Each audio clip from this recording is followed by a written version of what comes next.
कधी आपलं नवीन वर्ष कधी होतंय माहितीये का तुम्हाला?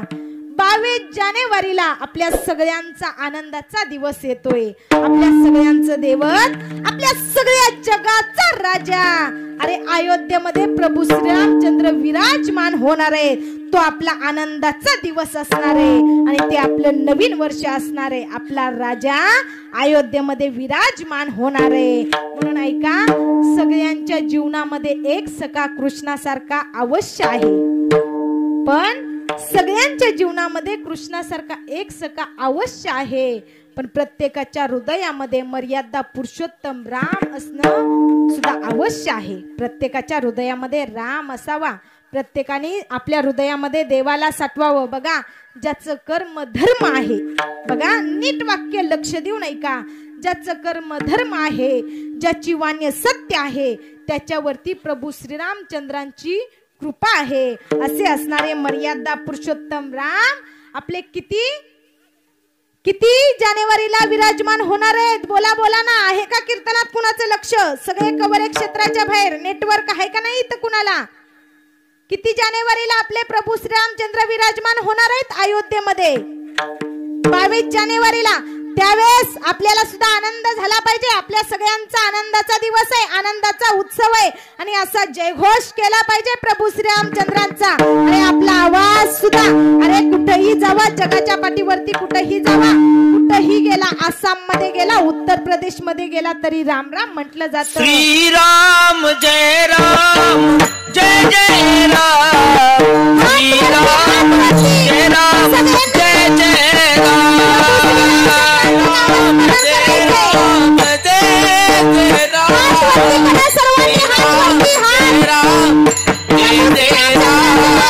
श्रीराम जय जय राम, श्रीराम जय राम जय जय राम, श्रीराम जय राम जय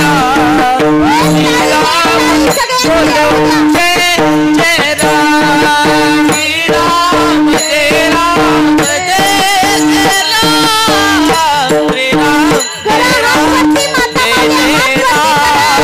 श्रीराम जय राम जय जय राम, श्रीराम जय राम जय जय राम, मंगल भवन अमंगल हारी,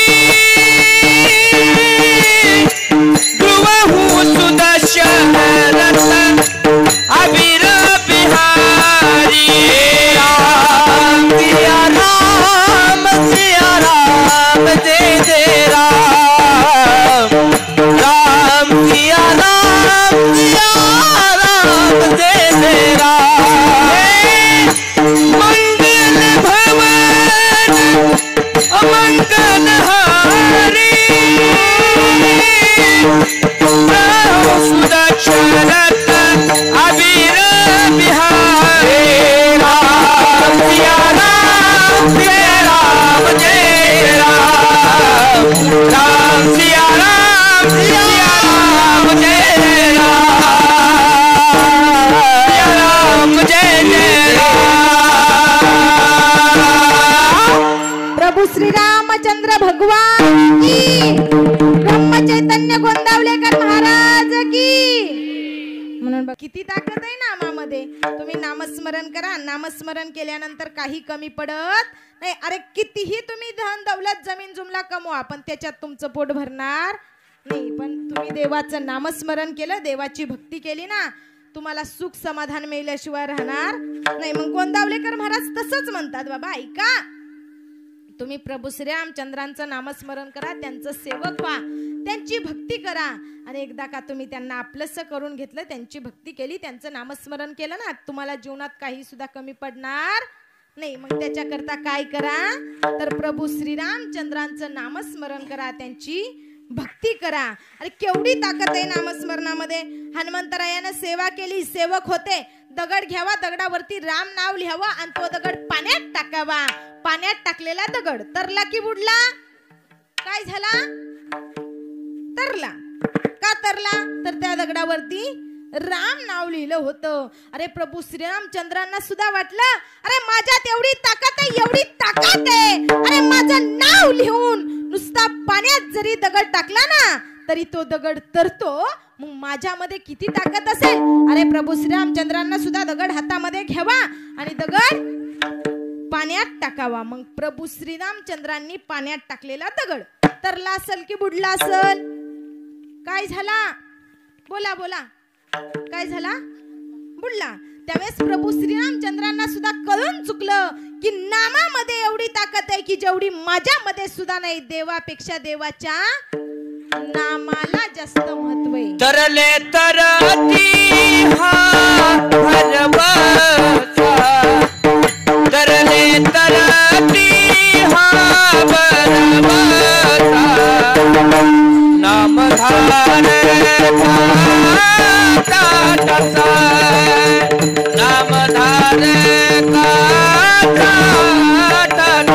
प्रभू श्रीरामचंद्रांना सुद्धा कळालं की माझ्यापेक्षा माझ्या नामामध्ये जास्त ताकद आहे. माऊली महावैष्णव ज्ञानोबरायांनी सुद्धा म्हणावं, सर्व घटी राम देहादेही एक. अरे देवाच्या नामामध्ये एवढी ताकद आहे ना. जनाबाईंना विचारलं कुठे आहे देव, देव कुठे आहे? तर माझ्या जनाबाई काय म्हणतात, देव आहे, देव आहे, हृदय मंदिरी शोधोनी पाहे. देव आहे, पण कुठं देव आहे? तर प्रत्येकाच्या हृदयामध्ये राम आहे, प्रत्येकाच्या हृदयामध्ये देव आहे. पण आपल्याला देवाची किंमत कळत नाही. आहे तोपर्यंत किंमत कळत नाही आणि गेल्यावरती किंमत करायल्याशिवाय राहत नाही. मग आहे त्यावेळेस त्याची किंमत समजून घ्या. मग नामामध्ये एवढी ताकद आहे. अरे देवाच्या नावाने पाण्यात दगड कळाली. कुणाला बातमी कळाली? अरे रावणाच्या सेवकांना बातमी कळाली की देवाच्या नावाने पाण्यात दगड तरतायत. आणि रावणाच्या सेवकांना रावणाजवळ जावं आणि म्हणावं, मालक युद्ध करायचं म्हणताय, पण शत्रू काही सामान्य नाही. शत्रूच्या नावानं पाण्यात दगड तरली. रावणाला वाटलं मी जर माझ्या नावानं पाण्यात दगड नाही तरून दावली तर माझे सेवक सोडून दुसऱ्या पार्टीमध्ये जातील. म्हणून रावणानं काय करावं, समुद्राच्या कडेला यावं, हातामध्ये दगड घ्यावा आणि दगडावरती रावण नाव लिहावं आणि तो दगड पाण्यात टाकावा. आता विचार करा, तो दगड पाण्यात टाकल्यानंतर दगड तरला असेल की बुडला असेल? बोला बोला, काय झाला असेल? तरला की बुडला? बुडला. दगड बुडला नाही तर दगड तरला. तुम्ही म्हणचाल ताई, एकतर तुम्ही महाराज नाही, नाहीतर आम्ही माणसं नाही. रावण इतका वाईट होता, रावण इतका पापी होता आणि त्या रावणानं स्वतःच नाव दगडावर लिहिलं आणि तो दगड पाण्यात टाकला, तसा तो दगड तरला. हे कसं काय शक्य आहे? तर बघा, मी तुम्हाला सिद्ध करून सांगणार. मी असं तसं नाही तुम्हाला सांगणार. झालं काय? रावणानं काय केलं? समुद्राच्या कडेला आला, दगड हातामध्ये घेतला आणि त्या दगडाला रावण नाव लिहिलं. पण त्या दगडाला रावण काय म्हटला, ऐक ऐक दगडा, तू जर पाण्यात नाही तरला तर तुला रामाची शपथ. ऐका, त्या दगडाला रामाची शपथ दिल्यामुळे दगड पाण्यात तरला. आता रावणाच्या नावानं दगड पाण्यात तरल्यानंतर बातमी सगळीकडे पसरली. रावणाची सेवकांना हत्तीवरून मिरवणूक काढली. रावण आला. रावणाची लंका कशाची होती? सोन्याची लंका होती. पण ती लंका अगोदर कुणाची होती? कुणाची होती लंका? देवादिदेव महादेव, त्या महादेवांची लंका होती. ऐका, देवादिदेव महादेव आहेत, ते महादेव सुद्धा कुणाचं नामस्मरण करायचे? कुणाचं? भजन करी महादेव महादेव, भजन करी महादेव. विकवानी आवाज द्या. भजन करी महादेव महादेव, भजन करी महादेव. श्रीराम जय राम जय जय राम, श्रीराम जय राम जय जय राम, श्रीराम जय राम जय जय राम, श्रीराम जय राम.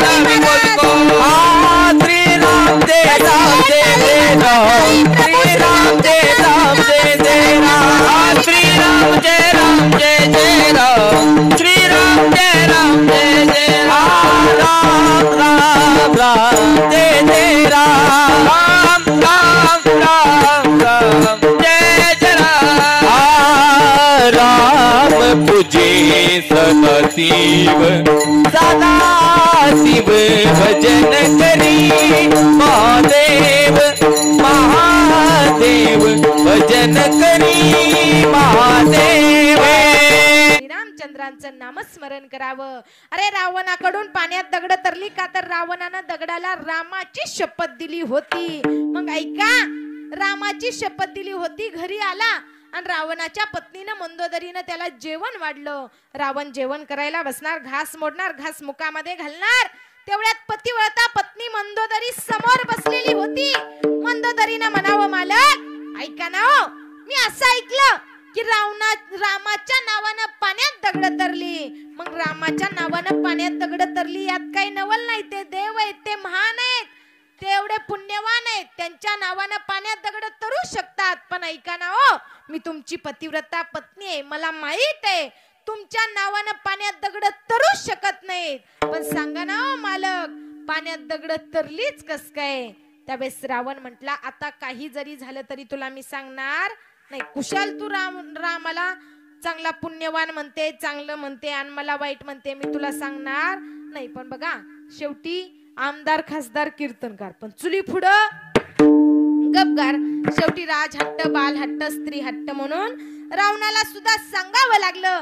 ऐक मंदोदरी, ऐक, तुला वाटतं ना माझ्या नावानं पाण्यात दगड तरली, तरू शकत नाही तर नाही तरू शकत. पण ऐक ना, पाण्यात दगड कश काय तरली? अगं मी गेलो आणि दगडाला हातामध्ये घेतलं आणि दगडावरती रावण नाव लिहिलं. पण तो दगड पाण्यात टाकण्याच्या अगोदर त्या दगडाला सांगितलं, ऐक बाबा ऐक, दगडावरती नाव जरी माझं लिहिलं असलं ना, ऐक ऐक दगडा ऐक, तू जर पाण्यात नाही तरला तर तुला रामाची शपथ. ऐक ना मंदोदरी, त्या दगडाला मी रामाची शपथ दिल्यामुळे दगड पाण्यात तरला. मग ऐका, शत्रूच्या नावानं सुद्धा, शत्रूनं सुद्धा पाण्यात दगड टाकला ना देवाचं नाव घेऊन, तरी सुद्धा पाण्यात दगड तरतो. हा देवाच्या नामाचा अधिकार आहे, देवाच्या नामाची ताकद आहे. मग तुम्ही देवाचं नामस्मरण करा, देवाची भक्ती करा. अरे काय केलं माझ्या ब्रह्मचैतन्य? ऐका, जगाचा मालक असणारा प्रभू श्रीरामचंद्र, त्या देवाचं सुद्धा नामस्मरण आपल्या घरामध्ये होण्यासाठी सुद्धा आपलं तेवढं प्रारब्ध आणि आपलं तेवढं भाग्य असावं लागतं. कमीत कमी या परिवारानं थोडं का होईना काहीतरी पुण्य केलेलं असावं. म्हणून स्वतः प्रभू श्रीरामचंद्रांना इथं यावं आणि ब्रह्मचैतन्य गोंदावलेकर महाराजांचा पुण्यतिथी उत्सव साजरी व्हावा.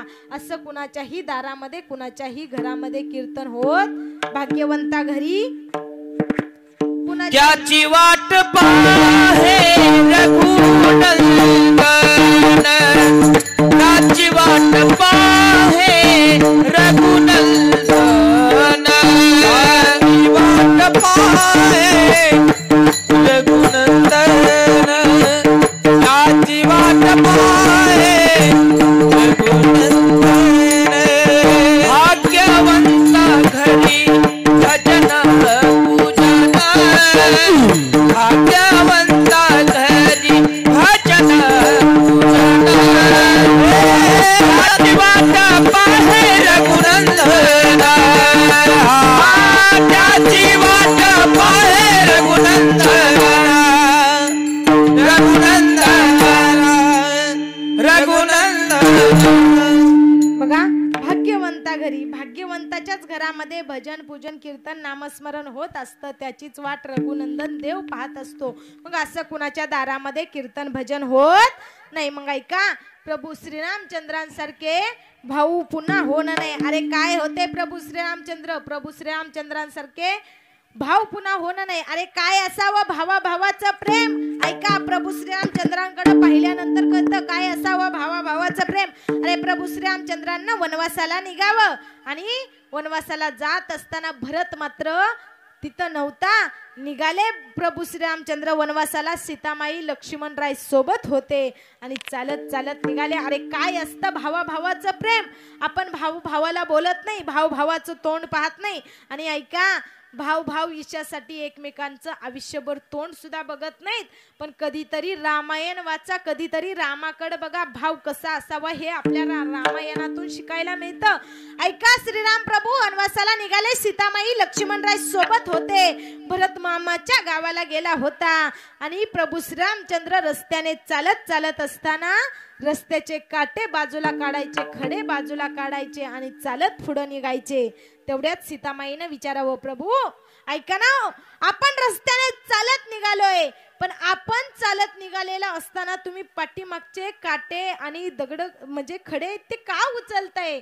त्यावेळेस माझ्या प्रभू श्रीरामचंद्रानं काय म्हणावं सीतामाईला, ऐक ना, ज्यावेळेस माझा भरत येईल ना अयोध्येमध्ये, माझ्या भरताला कळेल की माझा दादा वनवासाला गेलाय आणि माझ्या भरताला ज्या वेळेस मी वनवासाला गेलेलो समजेल ना, माझा भरत परत परत येईल, रस्त्याने येईल आणि माझ्या शोधासाठी परत परत येईल.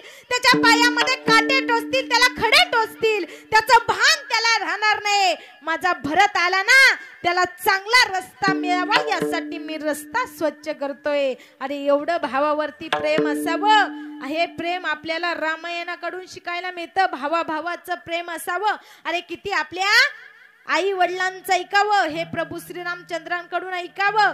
ऐका, एकदाच फक्त सांगितलं वनवासाला जावं, तर ऐका, एकही शब्द न बोलता आईनं सांगितलंय वनवासाला जायचंय, तर निघाले लगेच वनवासाला. अरे काय ताकद होती प्रभू श्रीरामचंद्रांमध्ये. पण बघा, आपल्याला देवाचं नाम घ्यायचं कळत नाही, देवाचं नामस्मरण करायचं कळत नाही. मग तुम्ही काय करा, तर देवाला आपलंसं करा. ब्रह्मचैतन्य गोंदावलेकर महाराज सुद्धा म्हणतात, आपल्या हृदयामध्ये देवाला साठवा, अंतकरणामध्ये प्रभू श्रीरामचंद्रांना साठवा आणि देवाला आपलंसं करा. अभंगाच्या प्रथम रामचंद्र. कधी आपलं नवीन वर्ष कधी होतंय माहितीये का तुम्हाला? 22 जानेवारीला आपल्या सगळ्यांचा आनंदाचा दिवस येतोय. आपल्या सगळ्यांचं दैवत, आपल्या सगळ्या जगाचा राजा, अरे अयोध्येमध्ये प्रभू श्रीरामचंद्र विराजमान होणार आहे. तो आपला आनंदाचा दिवस असणार आहे आणि ते आपलं नवीन वर्ष असणार आहे. आपला राजा अयोध्येमध्ये विराजमान होणार आहे. म्हणून ऐका, सगळ्यांच्या जीवनामध्ये एक सखा कृष्णासारखा अवश्य आहे, पण सगळ्यांच्या जीवनामध्ये कृष्णासारखा एक सखा अवश्य आहे, पण प्रत्येकाच्या हृदयामध्ये मर्यादा पुरुषोत्तम राम असणं सुद्धा अवश्य आहे. प्रत्येकाच्या हृदयामध्ये राम असावा. प्रत्येकाने आपल्या हृदयामध्ये देवाला साठवावं. बघा, ज्याचं कर्म धर्म आहे, बघा नीट वाक्य लक्ष देऊन ऐका, ज्याचं कर्म धर्म आहे, ज्याची वाण्य सत्य आहे, त्याच्यावरती प्रभू श्रीरामचंद्रांची कृपा आहे. असे असणारे मर्यादा पुरुषोत्तम राम आपले किती जानेवारीला विराजमान होणार आहेत? बोला बोला ना. आहे का कीर्तनात कुणाचं लक्ष? सगळे कवरे क्षेत्राच्या बाहेर नेटवर्क आहे का नाही इथं कुणाला? किती जानेवारीला आपले प्रभू श्रीरामचंद्र विराजमान होणार आहेत अयोध्येमध्ये? 22 जानेवारीला. त्यावेळेस आपल्याला सुद्धा आनंद झाला पाहिजे. आपल्या सगळ्यांचा आनंदाचा दिवस आहे, आनंदाचा उत्सव आहे आणि असा जयघोष केला पाहिजे प्रभू श्रीरामचंद्रांचा. अरे आपला आवाज सुद्धा, अरे कुठेही जावा, जगाच्या पाठीवरती कुठेही जावा, कुठेही गेला, आसाम मध्ये गेला, उत्तर प्रदेश मध्ये गेला, तरी राम राम म्हटलं जातं. श्रीराम जय राम जय जय राम, श्रीराम जय राम जय जय राम, जय राम जय राम, जय जय राम, श्रीराम जय राम जय जय राम, श्रीराम जय जय राम, श्रीराम जय राम जय जय राम,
प्रभू श्रीरामचंद्र भगवान की, ब्रह्मचैतन्य गोंदावलेकर महाराज की. म्हणून बघा 22 जानेवारीला आपल्या सगळ्यांचा आनंदाचा दिवस येतोय. आपल्या सगळ्यांचं दैवत, आपल्या सगळ्यांचा मालक प्रभू श्रीरामचंद्र अयोध्येमध्ये विराजमान होणार आहेत. म्हणून बघा सगळ्यांच्या, जसं सगळ्यांच्या जीवनामध्ये एक सखा कृष्णासारखा अवश्य आहे, तसा प्रत्येकाच्या हृदयामध्ये मर्यादा पुरुषोत्तम राम असणं सुद्धा अवश्य आहे. म्हणून देवाचं नामस्मरण करा, देवाची भक्ती करा, आई वडिलांची सेवा करा, आई वडिलांना माझं म्हणा.